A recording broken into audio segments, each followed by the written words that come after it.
Ever make a choice and think, why'd I do that? I think we've all been there, right? Oh, yeah, definitely. Happens to me all the time. Today, we're diving into the reasons behind those moments and specifically the concept of nudging. Oh, interesting. It all comes from the book Nudge, Improving Decisions About Health, Wealth, and Happiness. Okay, yeah, I've heard of that one. It's by Richard Thaler and Sunstein. Have you read it? I haven't read the whole thing, but I've definitely read summaries of it and articles about it, so I'm familiar with it. Perfect. Well, for everyone listening who wants to understand this stuff quickly but thoroughly, the basic idea is that we like to think we're in control, but how things are presented, like the environment around us, can really influence what we end up choosing. Yeah, that makes sense. So what we want to do today is explore how these subtle nudges actually work and how we can use them to make better choices. Cool. Talk it. One of the most interesting things I found is that the authors have like this amazing combined expertise. Thaler is this economist who won a Nobel Prize for showing how psychology affects our economic choices. Yeah, and Sunstein is a legal expert who's really thought deeply about how these insights can be applied in the real world. Yeah, he actually worked on policy in the Obama administration. That's right. So, okay, let's get into it. Okay, yeah, let's unpack this. The book dives into how we actually make decisions, and it kind of challenges that traditional economic view that we're always totally rational. Which isn't always the case, clearly. Right. Thaler and Sunstein argue that our brains basically use two different systems for thinking. Oh, like two speeds. Exactly. The first one is the automatic system. Okay. Think of it as your gut feeling, that intuition. Oh, yeah, okay. It's fast, emotional, and it's effortless. Like if someone knows how to ride a bike. They just hop on and go, right? Yeah, exactly. It's not thinking about balance or pedaling or anything. No, it's just automatic. That's the automatic system running the show. Just pure habit and instinct. I like that analogy. So what about the other system then? So the other system is the reflective system. Okay. It's slower, more deliberate, the thinking part of your brain. It kicks in when you're really analyzing something, like weighing pros and cons. So going back to the bike example, this would be like when you're first learning to ride. Yes. You're super focused on every single movement. Exactly. That's the reflective system working hard. Okay, I see. And the thing is, because we rely on both of these systems, we don't always make the most logical choices. Right. It's not like economics textbooks describe. Nope.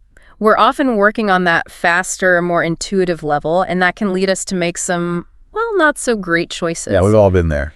This whole idea actually leads right into the idea of choice architecture. Oh, how so? So if we understand how these two systems influence us, we can start to think about the environments where we make decisions. Right. Makes sense. And choice architecture is simply about designing those environments to make certain choices more likely. Interesting. So then a nudge is basically a feature within that choice architecture. Okay, a nudge is a feature of choice architecture. Yeah, it's something that guides you towards a certain choice, but without forcing you. You still have the freedom to choose whatever you want. So it's like a suggestion. Exactly, but a cleverly designed one. Okay, that makes sense. The book points out that nudges are super effective in certain types of situations. Oh, like what? Like choices where the benefits are way off in the future, but the costs feel immediate. Oh, like with exercise? Exactly. The effort is now, but the health benefits, those are years down the line. It's hard to think about the future when you're tired in the moment. I know, right? Yeah. It's like choosing between going for a run and watching another episode of your favorite show. Ooh, tough call. The reverse is true, too, with like that extra slice of cake. Oh, yeah, the immediate pleasure versus the potential weight gain later. Yep, exactly. Those are tough ones. So what other kinds of choices are good for nudging? Well, decisions that you don't make very often, but that have huge consequences. Like buying a house? Exactly. Yeah. Or choosing a retirement plan. Oh, yeah. Okay. Most people only do those a few times in their lives, so it's hard to develop that intuition about what's best. Right. You don't get a lot of practice with those. Exactly. It's like, you can't really learn from your mistakes if you only get to make the decision once or twice. Precisely. What else? There are also situations where you don't get clear or immediate feedback on your choices. Oh, okay. Things like taking care of the environment. Right, right. The effects of our actions, like driving or recycling, they're often delayed and hard to see directly. Yeah, you don't see the impact right away.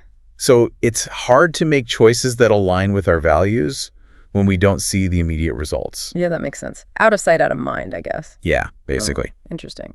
So, any other situations? One more. Sometimes the choices themselves are just too much. Too much how? They're overwhelming or just too complicated. Okay. Like, imagine trying to order from a menu in a language you don't understand. Oh, yeah. Or like choosing paint colors when there are literally thousands of options. Exactly. It's just too much to process. Right. So in those situations, you just kind of default to your automatic system. Yeah, or make a random guess. Makes sense. So knowing all this, how do these nudges actually work? Like, what's the mechanism behind them? Well, it comes down to human biases. Ah, okay. We tend to rely on mental shortcuts, like these rules of thumb. Oh, yeah, I've heard of those. They're like heuristics, right? That's right. They help us make decisions quickly, but they also lead to errors and biases. Okay. Could we talk about some specific examples of these biases? Yeah, for sure. Okay, cool. One that I find really powerful is framing. Oh, yeah. Framing. That's about how information is presented, right? Exactly. So imagine a doctor explaining the success rate of a surgery. If they say 90 out of 100 patients survived this procedure, it sounds super reassuring, right? Yeah, definitely. You're more likely to go for it than if they said 10 out of 100 patients die. True, even though it's the same statistic. Exactly. But the way it's framed triggers different emotional responses. Interesting. And that affects your choice. Powerful stuff. And there's anchoring. Anchoring, what's that? It happens when you use a specific piece of information as a reference point for making a decision, even if it's totally irrelevant. Oh, okay. The book gives the example of those suggested donation amounts for charities. Oh, yeah, okay. So if the options are like $100, $250, $1,000, and $5,000, you're likely to donate more than if they were $10, $25, $50, and $100. Because you're anchored to those higher numbers. Exactly. Even if your actual willingness to give is the same. Wow, that's fascinating. It's like they're subtly influencing you. They are. Okay, what about representativeness bias? I don't think I'm familiar with that one. It's when you judge the probability of something based on how similar it seems to your past experiences. Oh, okay. So you might make quick judgments based on limited information, even if those patterns aren't really reliable. So like stereotypes. Yes, exactly. Like judging someone based on their appearance or their job. Right, okay. I get it. What about overconfidence? We've all been there. For sure, for sure. We tend to overestimate our abilities and the accuracy of our predictions. Which can be a problem. Definitely. It can lead us to take on more risk than we should. Right, or not prepare for problems that might come up. Exactly. So what other biases are there? One that a lot of people struggle with is status quo bias. Status quo bias, what's that? It's that tendency to stick with what we already have, even if there's a better option out there. Oh, like inertia. Yeah, exactly. It's the path of least resistance. It's like those subscriptions you sign up for and then never use. Yes, but you keep paying for them because you haven't bothered to cancel. Oh yeah, I've totally done that. We all have. And companies know this and often rely on it. Tricky. Okay, what else? Then there's availability bias, which is basically giving more weight to information that's easy to recall. Okay. So if you just saw a news report about a plane crash, you might be more afraid of flying, even if the actual probability of a crash hasn't changed. Because it's fresh in your mind. Exactly. The event is more available in your memory. I see. So, any other biases to be aware of? One more that's super common is mindless choosing. Mindless choosing. It's basically going with the flow without really paying attention to your choices. Oh yeah, like zoning out. Yeah, your automatic system takes over. Okay. The book has this great example of a bowl of candy. Okay. If it's constantly being refilled, you'll just keep eating without realizing how much you've had. Oh yeah, I've totally done that at parties. It's automatic pilot for your behavior. So with all these biases influencing us, it seems like nudges could be helpful. Definitely, especially in areas like our health. Oh yeah, that's a big one. The book gives some really interesting examples. Like what? Think about those annoying car seatbelt alarms. Oh yeah, those are persistent. They don't force you to buckle up. True. But they make the safer choice the more obvious one. Yeah, you kind of just give in and buckle up to make the beeping stop. Exactly. It makes it the easier option. And we were talking about framing before. Right. How does that apply to health? Well, think about things like preventative health screenings. Okay, please. Highlighting the risks of not getting a mammogram, for example, that can sometimes be more motivating than just emphasizing the benefits of getting screened. Interesting. It plays on our natural aversion to loss. Right, like we're more afraid of losing something than gaining something. Exactly. Another area where nudges can be really helpful is organ donation. Oh, yeah, that's a sensitive topic. It is.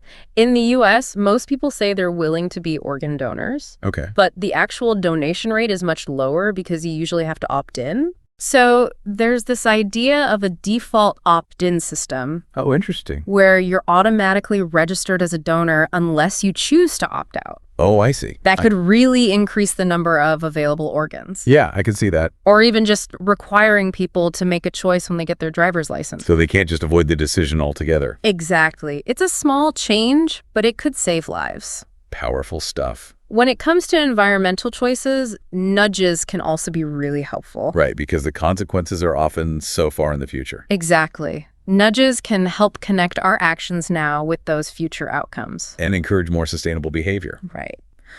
Now let's talk about money. Ooh, yeah, finances. I think a lot of people could use some nudges when it comes to their finances. I know I could. It can be really hard to make good financial decisions. It is. There's so much to think about. This is where the default option can be really effective.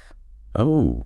So automatically enrolling employees in a 401k, for example. Okay. It dramatically increases participation rates. Because people are automatically in and have to opt out if they don't want it. Exactly.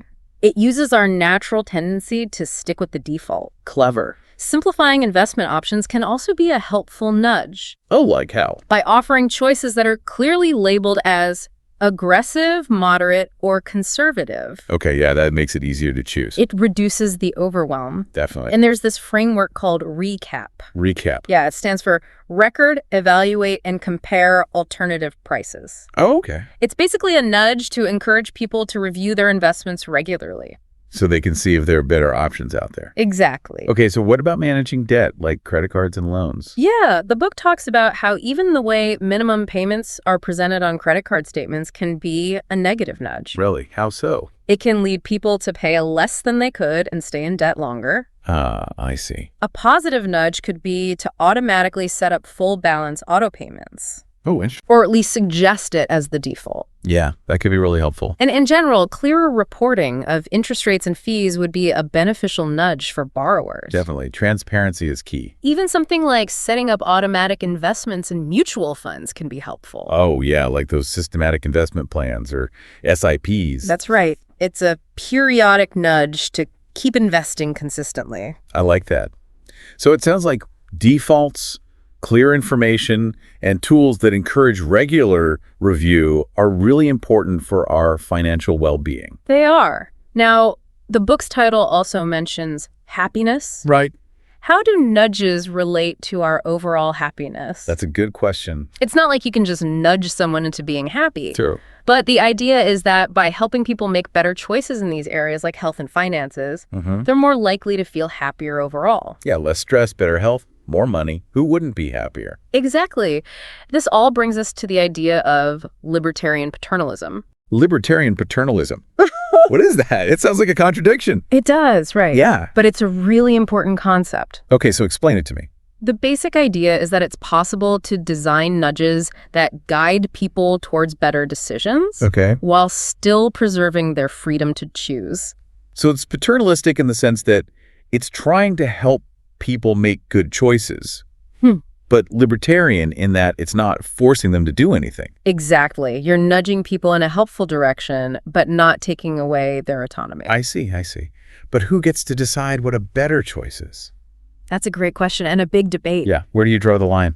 The authors acknowledge that there can be bad nudges, Oh, wow. ones that exploit our biases for someone else's benefit. Yeah, like those tricky marketing tactics. Exactly. So transparency and ethical considerations are crucial when designing nudges. It's like you want to help people make choices that align with their own values and goals. Precisely. Some people also argue that people have a right to make their own mistakes, Oh, yeah, I can see that. even if they're not in their best interest. Right, like learning from your own mistakes is part of life. It is. But the argument for libertarian paternalism is that if we can subtly guide people towards better outcomes in important areas, Without restricting their freedom. exactly, then it's worth considering.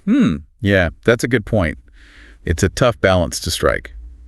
The book also talks about how small interventions can lead to big changes. Oh, yeah. Can you give an example of that? They mention a school in San Marcos, Texas. Okay. They made applying for college a mandatory step for graduation. Oh, wow. And their college acceptance rates jumped from 34% to 45%. Seriously. That's a huge difference. It was a small change in the process, but it had a huge impact. Wow, that's amazing. And it highlights the problem of having too many choices. How so? When there are too many options, it can be overwhelming. Yeah, that's true. The book talks about how this happens with government programs like Medicare. When there are too many options, people are actually less likely to enroll. Oh, wow, because they get paralyzed by choice. Exactly. In those cases, a well-designed default option is much more effective. So what's the takeaway from all of this?